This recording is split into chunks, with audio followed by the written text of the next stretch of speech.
Welcome to NTD Evening News. Our top story tonight, a chilling letter written by the man suspected of an assassination attempt against former President Trump, calling on others to finish the job.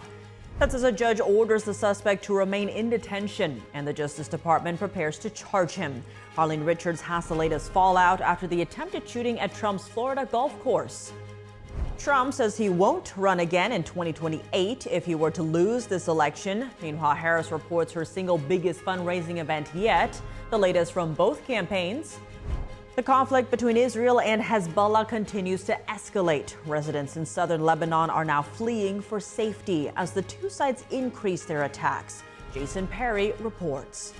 Congress has 1 week to fund the government or face a partial shutdown 1 month ahead of a general election. House Republicans released an updated stopgap spending bill after an earlier version was defeated last week. Luis Martinez reports from Capitol Hill. And new FBI data reveals that violent crime in the U.S. dropped by 3% last year, including significant declines in murder and assault rates.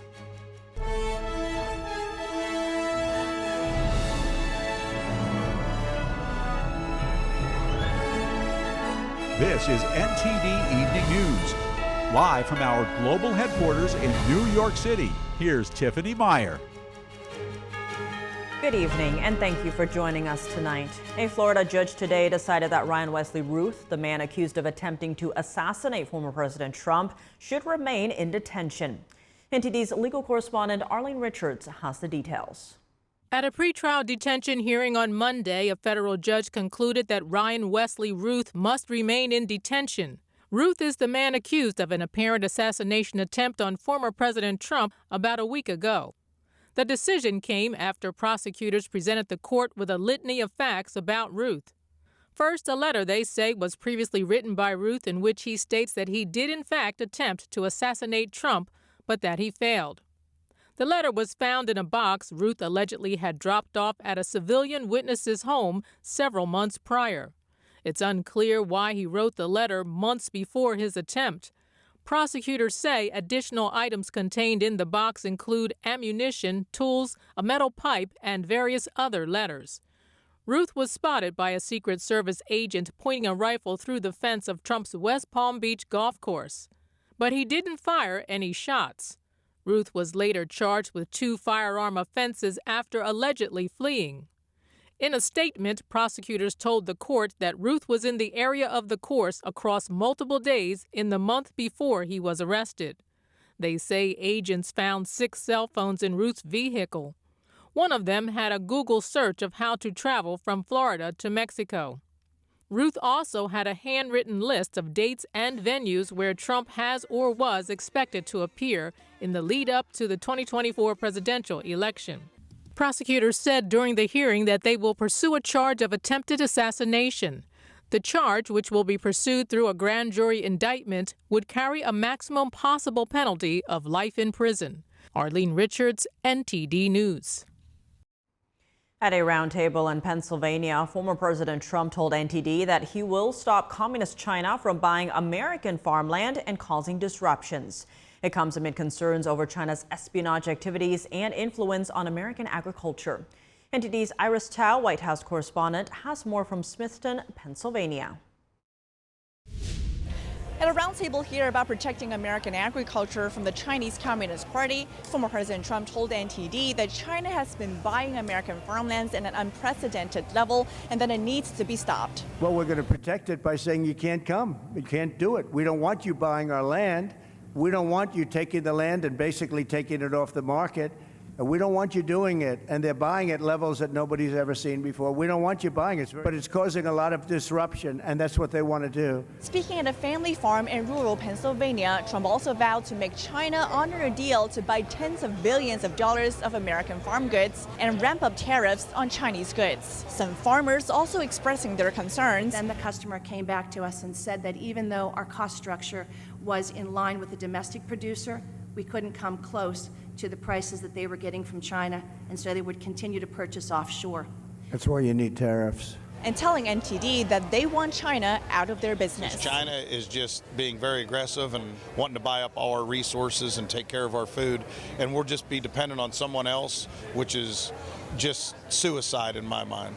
It's a huge threat because without us and others like us across the United States, we're in trouble. Meanwhile, Vice President Kamala Harris's campaign has been criticizing Trump, saying his tariff policies would, quote, devastate U.S. farmers. Her campaign also appealing to working-class Americans ahead of her visit to Pittsburgh this Wednesday.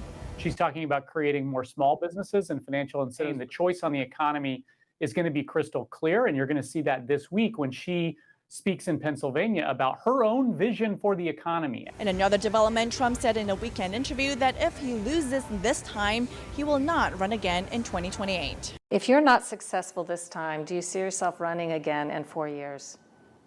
No, I don't. No, I don't. I think that will be it. I don't see that at all. I think that hopefully we're going to be successful. Later tonight, Trump is also holding a rally in Indiana, Pennsylvania, as part of a series of campaign events throughout battleground states this week. Reporting from Smithton, Pennsylvania, Iris Tao, NTD News. Vice President Kamala Harris returned to Washington, D.C. after a fruitful fundraising event in New York City. She told reporters she'll be speaking more about her economic plan in a talk this week. NTD's Jason Blair has the latest. Vice President Kamala Harris spoke briefly with reporters after arriving at Joint Base Andrews on Sunday. She said she plans to give a speech this week to outline her vision for the economy. In short form, it's about what we can do more to invest in the aspirations, the ambitions, and the dreams of the American people while addressing the challenges that they face. It hasn't been confirmed when or where the talk will be, but Harris does have a campaign event scheduled for Pittsburgh, Pennsylvania on Wednesday. And a Harris campaign official told the media Sunday that the New York City fundraiser was Harris's biggest single fundraising event of her campaign, raising $27 million.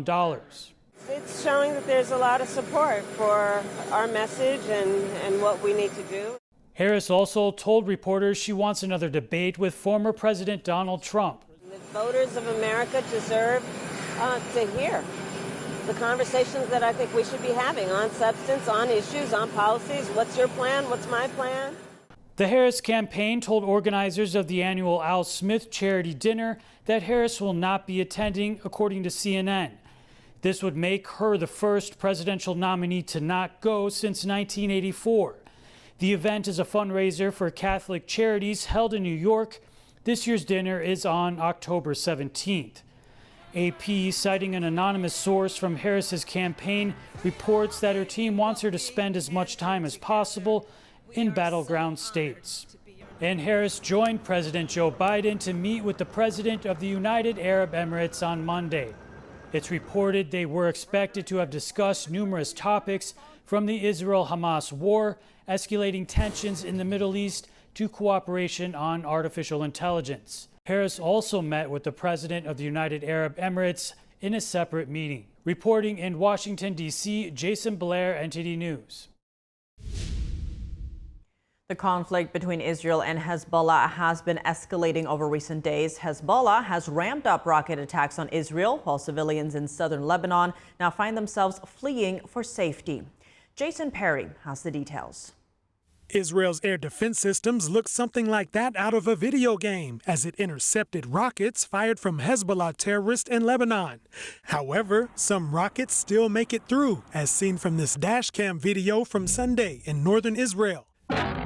3 people were injured in the explosion, according to the Israeli ambulance service. And later that day, Israeli commanders inspected the damage. And on Monday, the Israel Defense Forces gave an important message to Lebanese residents. We advise civilians from Lebanese villages located in and next to buildings and areas used by Hezbollah for military purpose, such as those used to store weapons, to immediately move out of harm's way for their own safety. Traffic jams were seen in southern Lebanon as residents were fleeing to safety. And there were also long lines at stores as people tried to stock up on food and other essentials. We are scared it won't be available tomorrow. So what's happening now is normal.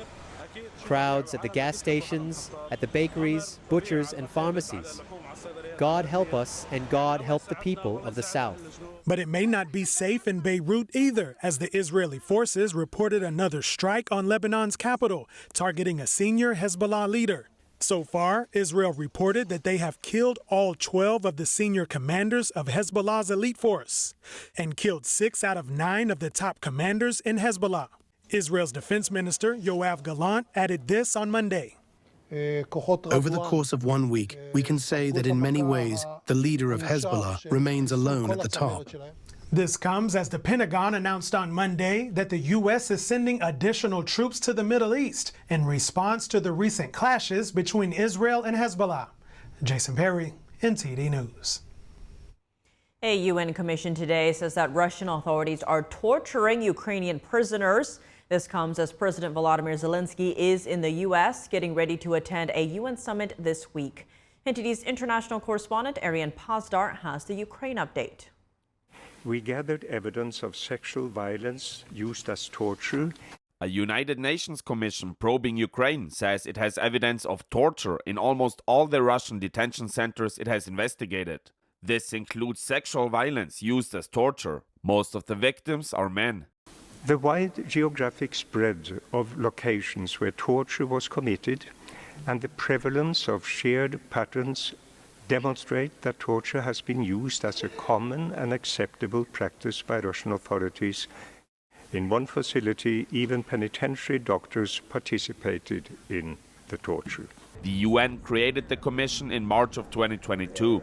Its goal is to investigate alleged abuses in Ukraine and Russia. Meanwhile, in Pennsylvania, Ukrainian President Volodymyr Zelensky visited an ammunition factory on Sunday. You said that 400 people work here, but I wanted very much to come here and to thank you. 400 people saved millions of Ukrainians. Because of the result of your work, I'm very thankful. The Scranton plant is one of the few facilities in the U.S. to manufacture 155mm artillery shells. It has increased production over the past year. And Secretary of State Antony Blinken hosted a meeting of G7 ministers on Monday. Every country around this table, and so many more, stand strongly and firmly with Ukraine. The topic of the meeting was support for Ukraine's energy sector. Blinken says more funding is needed as the cold winter is approaching. We have once again, not just the prospect, but the reality of Putin weaponizing winter, weaponizing the weather, to use energy as a weapon in his efforts to subjugate Ukraine. Blinken says in total, G7 countries have already allocated over $4 billion to support Ukraine. Arian Pazdar, NTD News. Today is the second day of the Summit of the Future at the United Nations. The UN Secretary General is meeting with European officials, discussing global issues such as wars in different countries. Antonio Guterres met with the European Council President and the EU High Representative at the UN today. They exchanged views on the situation in Afghanistan, the Middle East, and the war in Ukraine. Also during the summit, the United Nations General Assembly adopted a Pact for the Future. It's branded as a step towards more effective and inclusive multilateralism. The agreement came after 9 months of negotiations. The pact was adopted without a vote at the start of the two-day summit. Speaking on the sidelines of the UN Assembly, Secretary of State Antony Blinken is hosting a meeting of the G7 ministers on furthering support for Ukraine's energy needs. That's as Kyiv continues to defend itself against Russia with winter approaching. House Republicans have unveiled their Plan B to avoid a government shutdown after failing to pass a 6-month continuing resolution last week. NTD's Washington correspondent Luis Martinez has more details on House Speaker Mike Johnson's new proposal.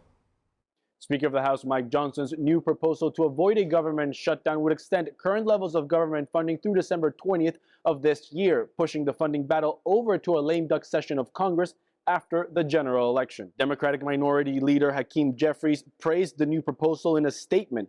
According to Jeffries, the continuing resolution currently under consideration is now consistent with the spending levels agreed upon in the Bipartisan Fiscal Responsibility Act. It is also devoid of any partisan right-wing policy. Some House Republicans are against the December deadline or considering any major legislation during a lame duck session of Congress. But I'll take some level of reform but I'm not going to take no reform. It's also particularly bad to kick this into December. It's a lame duck where there's maximum level of unaccountability for elected officials. I think it's a terrible idea to go to December. Other House Republicans are against a continuing resolution altogether and would rather see government spending levels reduced. Would you be willing to vote for a clean CR? No, I'd like to vote on a budget.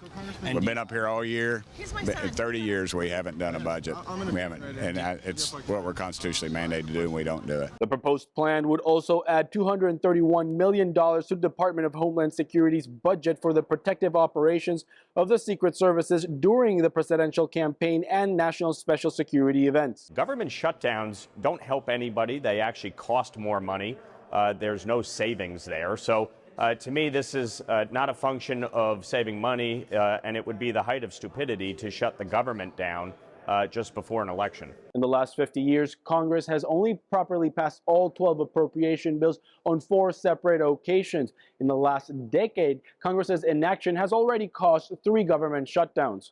Reporting from Washington, D.C., Luis Eduardo Martinez, NTD News. According to new FBI data, incidents of violent crime in the U.S. fell by 3% last year. This includes significant reduction in the number of murders and other major offenses. NTD's Christina Corona tells us more. A new FBI report gathers crime data from more than 16,000 state and local law enforcement agencies from across the country, which is more than 85% of agencies enrolled in the FBI's crime reporting system. The FBI report shows that murders and non-negligent manslaughter fell by nearly 12% from 2022 to 2023, marking the largest drop in decades. The rate of reported rapes also saw a significant decrease of over 9%, while hate crimes rose slightly by 2%. However, certain crimes, such as vehicle theft, rose by nearly 13%. Overall, the reports indicated that violent crime fell by an estimated 3% in 2023, while property crime declined by approximately 2.4%. The Pew Research Center analyzed U.S. crime trends using 2 separate Department of Justice data sets earlier this year. The analysis revealed that violent crime in the country dropped by 49% between 1993 and 2022. However, during the pandemic, the murder rate experienced its largest single-year increase on record.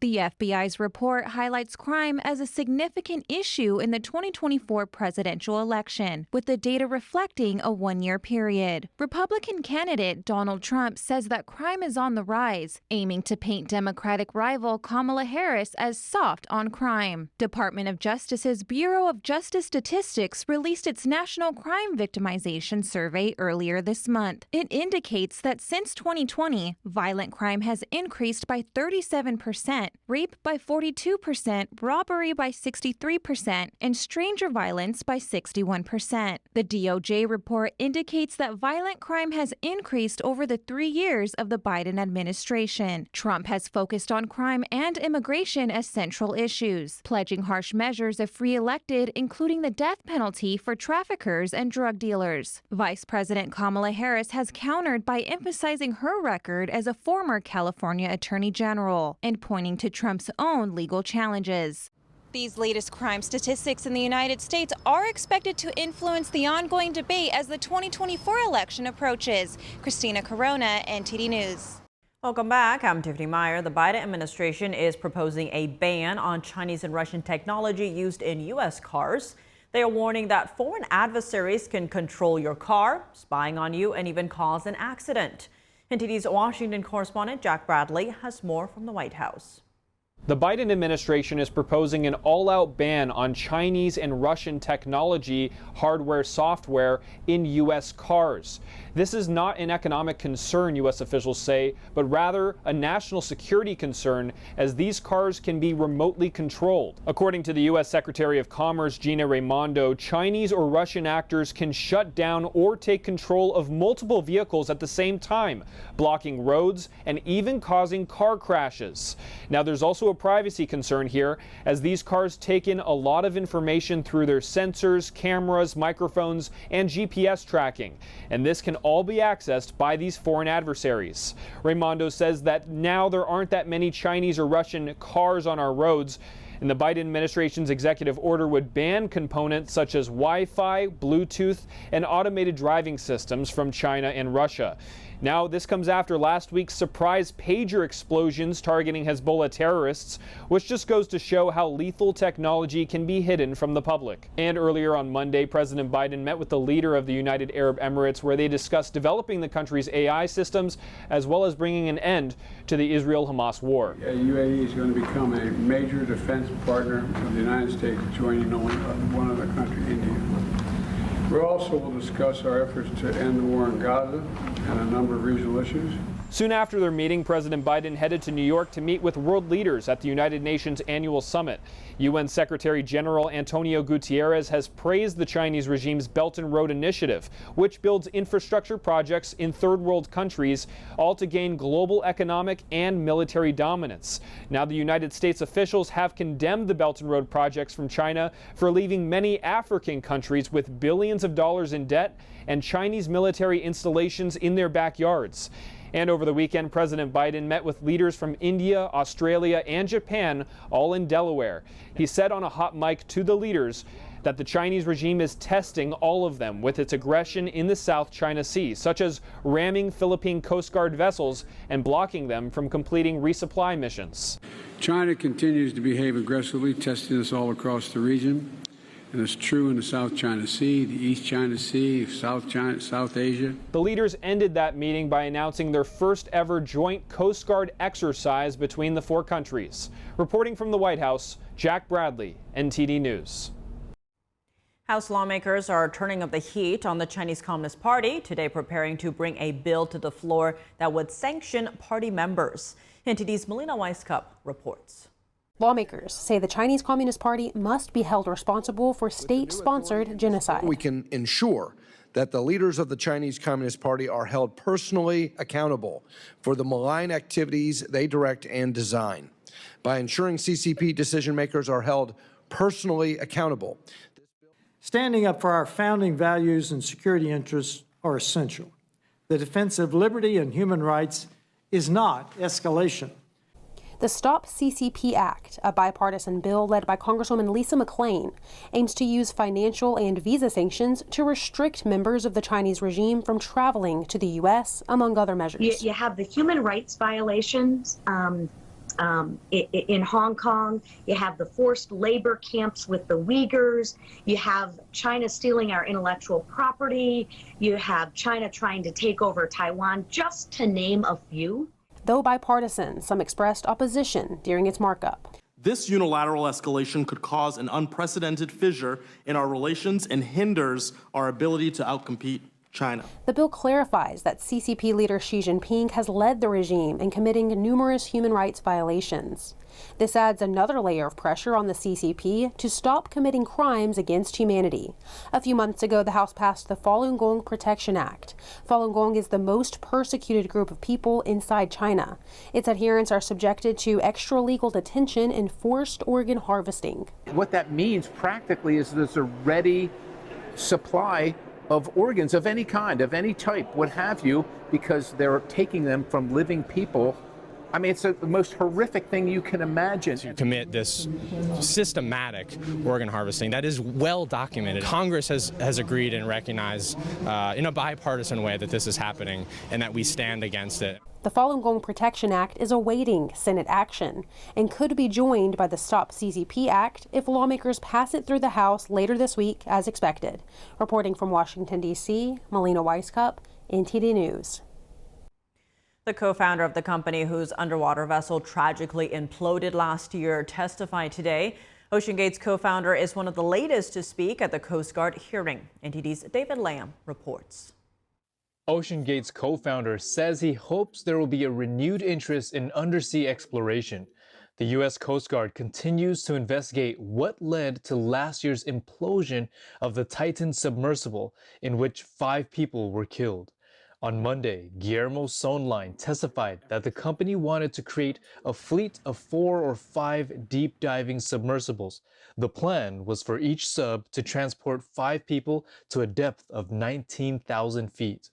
Neither Stockton nor I were ever driven by tourism. We were never motivated by going somewhere that people had already been before. Well, the reason we got into this was because we both wanted to explore. Sonline said OceanGate used carbon fiber in the Titan's construction for its lightweight properties. None of the sub-builders could meet our business requirements, right? So if you think about our business requirements of being able to carry 5 people, 6,000 meters, without a dedicated mothership, deployable anywhere in the world, none of the sub-builders could really do that. Never mind the cost. And then if you did factor in the cost, yeah, it was going to be ridiculously expensive. He launched the company in 2009 with the late CEO Stockton Rush and left in 2013. In June 2023, 5 people, including the CEO, boarded the experimental vessel on a deep-sea dive to see the Titanic at the bottom of the ocean. When the sub imploded, all 5 were confirmed dead. The Titan's wreckage was found about 1/3 of a mile from the bow of the Titanic. Testimony from last week's hearing claimed the CEO prioritized profits over safety. Sonline was not involved in the Titan's development. The public hearing is set to continue for the rest of the week. David Lamb, NTD News. Welcome back. If you're just joining us now, here are some of today's top headlines. New FBI data suggests violent crime as well as property-related crime took a plunge across America in 2023. That says crime remains a center issue for both Trump and Harris in the 2024 election. More evidence has surfaced in the wake of the assassination on former President Trump. Suspect Ryan Wesley Ruth was found plotting his action in a letter. A federal judge ordered him to stay in detention pending further proceedings. An intense round of Israeli airstrikes raining down on Lebanon. This comes in response to Iran-backed Hezbollah launching hundreds of rockets into northern Israel. Meanwhile, the Pentagon is sending a small number of troops to the Middle East amid the conflict. Joining us now to discuss the conflicts in the Middle East is international military strategist, former Lieutenant Colonel Darren Gobb. Darren, thank you so much for joining us. Good to see you again. Now, to begin, the Pentagon is saying today that the U.S. will send a small amount of troops to the Middle East following escalating tensions between Israel and the terror group Hezbollah. Now, the U.S. already has around 40,000 personnel in the region. What do you make of this move? If our troops come under fire, will the U.S. get pulled into another war in the region? Well, let's certainly hope not. We don't need to be pulled into a war there directly. That would not be healthy for us or anybody else for that matter. Israel can handle this on their own with our full backing from logistics and intelligence. And I would suspect, without knowing firsthand who all of these people are that are heading over there, but most of what we have been sending in the past have been those kind of people who provided a certain level of expertise and skill set that Israel can use. Our intelligence world, our logistics world, these kinds of areas. So that's kind of what I would expect, but anything's possible at this point. Now, Lebanon saying today that Israel killed over 490 people. That's including women and children, saying it's one of the deadliest strikes since 2006. Where do you see this conflict heading after this? Is this war between Israel and Hezbollah? What do you make of it? Well, at this point, I would say where the conflict is heading is a continuous expansion potentially into Lebanese strongholds where the Hezbollah are hiding. That's specifically the Bekaa Valley. So this is not Israel versus Lebanon. This is Israel versus Hezbollah. And Hezbollah is hiding out almost as its own independent nation practically inside the Lebanese borders.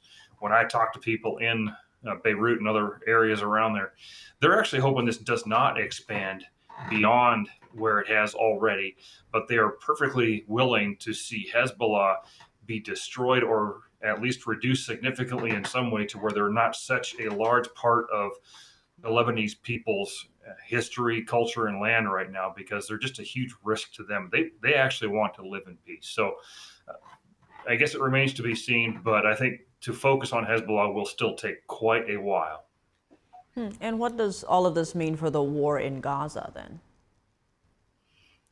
Well, ultimately, the war in Gaza is continuing to an extent, but largely Hamas has been made irrelevant and been destroyed there.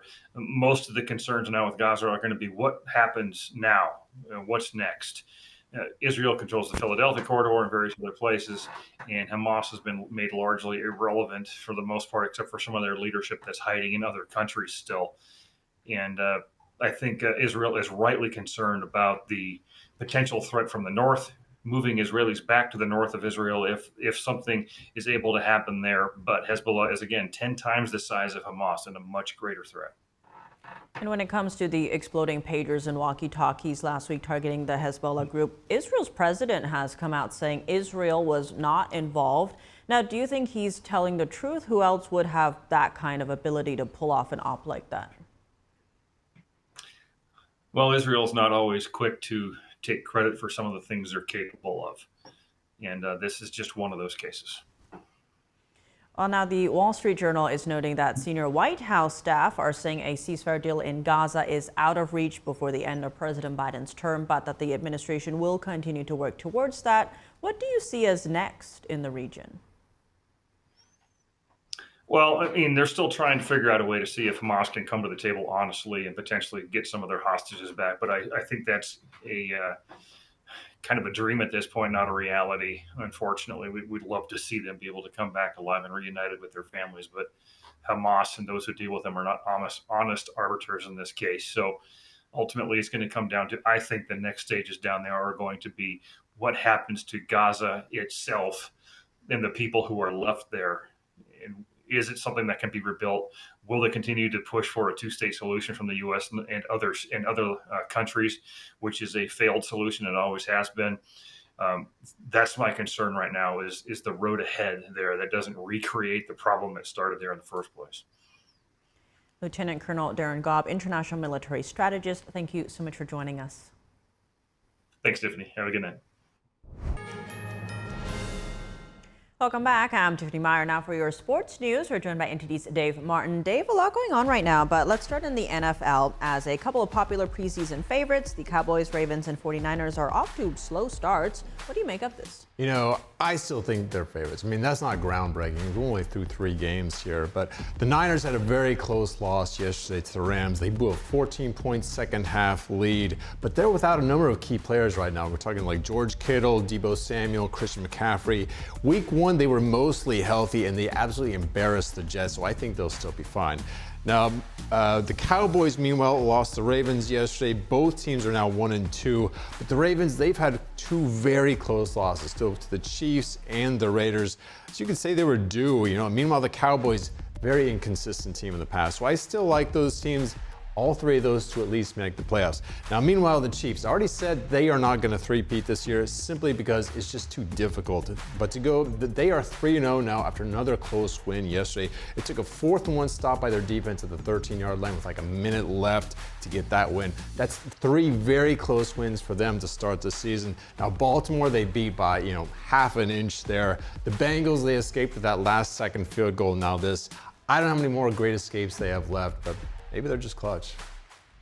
Shifting gears to the WNBA, Caitlin Clark and the Indiana Fever lost Game 1 of their first-round series to Connecticut yesterday. This seems to be a tough matchup for Clark.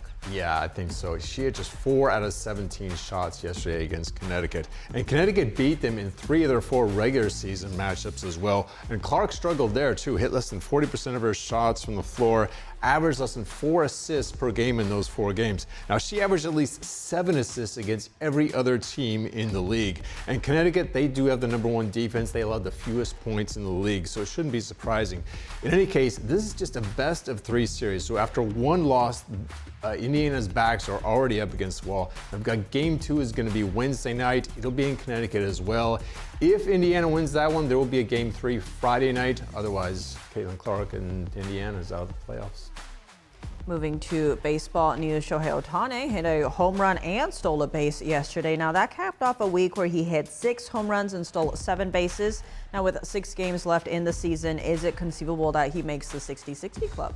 It is conceivable, and I'm not putting anything past him at this point. I mean, I thought he'd slow down as soon as he got closer to the 50-50, but obviously he didn't, making me look bad. Anyway, he's at 53 home runs right now, 55 stolen bases with 6 games left. It would take quite a week to get up to 60 and 60 in both of those categories. And I don't even know if he's going to play every game. The Dodgers could clinch the division soon, and they might want to give Ohtani a day off or 2 before the playoffs, so I'm not sure if we give him a full chance. But he's definitely wrapped up the National League MVP award, and this will be the first time in Major League history that the MVP goes to a designated hitter. But I think he's more excited about the playoffs starting next week because he has never actually played there, and that's going to start next week. Looking at sports tonight, the NFL has a doubleheader on Monday Night Football with Buffalo hosting Jacksonville and Washington playing at Cincinnati. Is this going to become a regular thing? You know, semi-regular from what I can tell. They've got 4 Monday Night Football doubleheaders. This is the first of them. One game is going to be on ABC, the other on ESPN, so both on Disney-owned companies.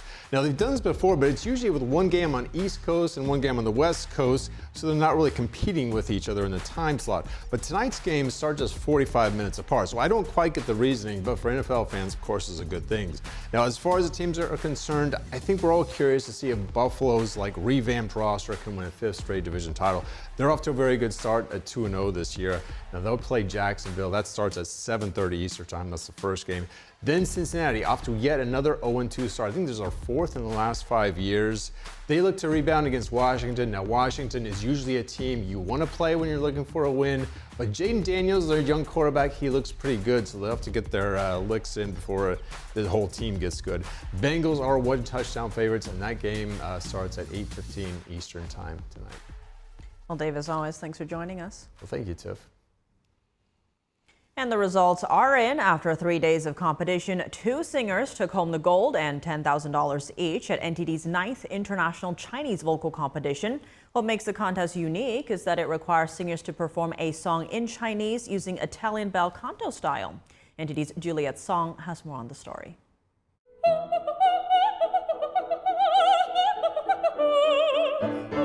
One of the first place winners, mezzo-soprano Chun Qing-zhang, said she was both thrilled and nervous. I really didn't expect this. I was also very nervous and never thought about how it would turn out. To promote traditional vocal arts, NTD's competition requires all contestants to sing in bel canto, an Italian opera singing style known for its beautiful melodies. On top of that, singers have to perform a song in Chinese.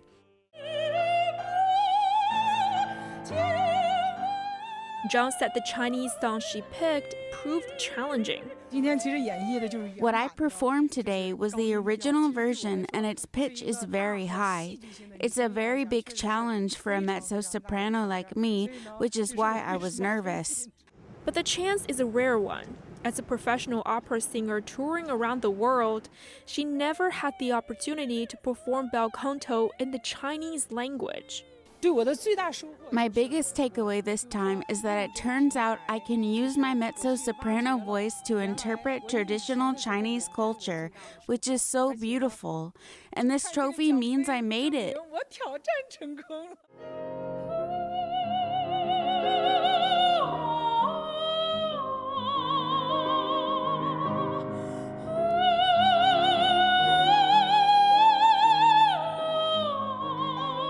Another Gold Award winner, soprano Yue Li, said she was honored to win the top award. It has always been my dream to sing Chinese songs on a world stage, and this competition gave us a chance to promote traditional Chinese culture. The Silver Award winner said she was grateful for the opportunity. This is a good start for me. The award gave me a lot of confidence and encouragement. Lucy Zhou, director of NTD competitions, congratulated all the singers. Standing on NTD's stage and contributing to the important mission of reviving traditional vocal arts, they're truly remarkable. Zhou said she hopes contestants can help spread traditional vocal arts throughout the world after returning to their home countries. The vocal competition is one of a series of arts and culture events held by NTD aimed at preserving traditional culture. Coming up in October, NTD's International Piano Competition. Stay tuned, we'll be bringing you more event coverage. Reporting from New York, Juliet Song, NTD News. And that's all for today's news. For round-the-clock coverage, visit us at ntd.com or download our NTD app. Thanks for tuning in. I'm Tiffany Meyer. Good night.